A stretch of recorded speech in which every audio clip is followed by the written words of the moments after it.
Wellington started to see himself as a statesman. He spent 3 years working to establish a secure and stable Europe, free from the horrors of war.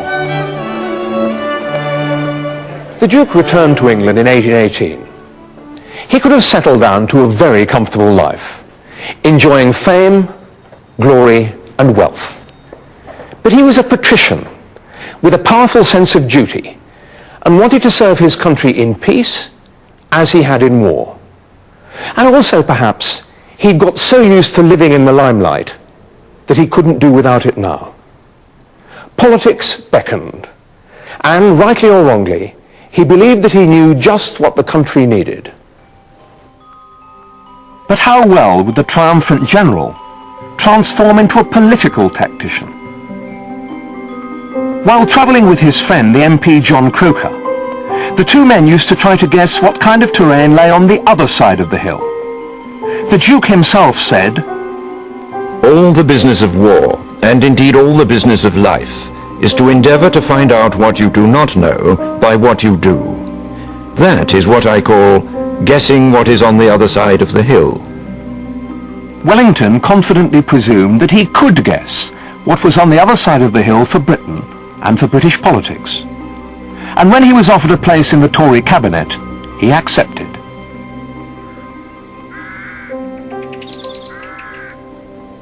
At his country estate at Stratfield Say, Wellington was able to consider his future political career. Living in the closed and comfortable world of the aristocracy, it must have been easy to be indifferent to the abject poverty not far from the gates of his mansion.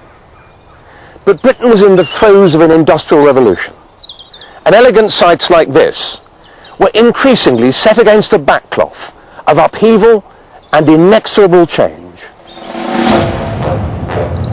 In the new, squalid, smoke-belching cities like Manchester, a working day was often 18 hours, and half of all children were dying of illness or malnutrition before the age of 10. Discontent turned into agitation, and visions of the French Revolution loomed large.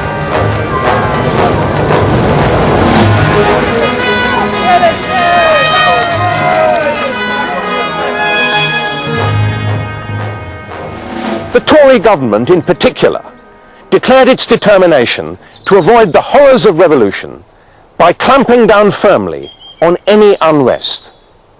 The Whig opposition was prepared to countenance moderate political change, not because it really believed in it, but as a way of avoiding something far worse. Wellington was a natural Tory and was not ready for change.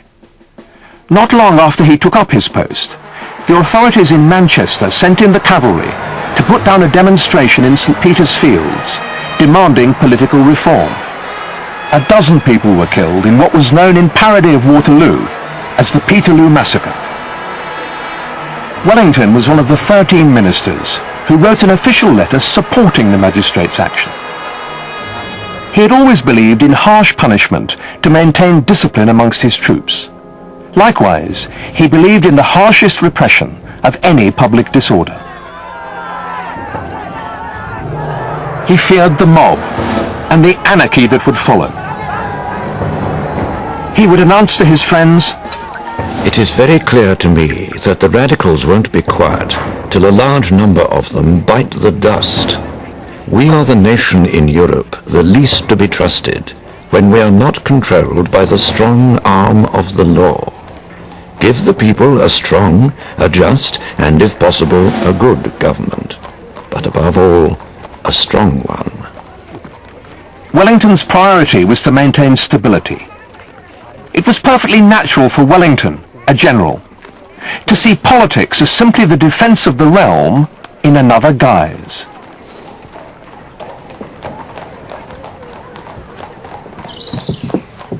Over the following years, Wellington acquitted himself well as a cabinet minister.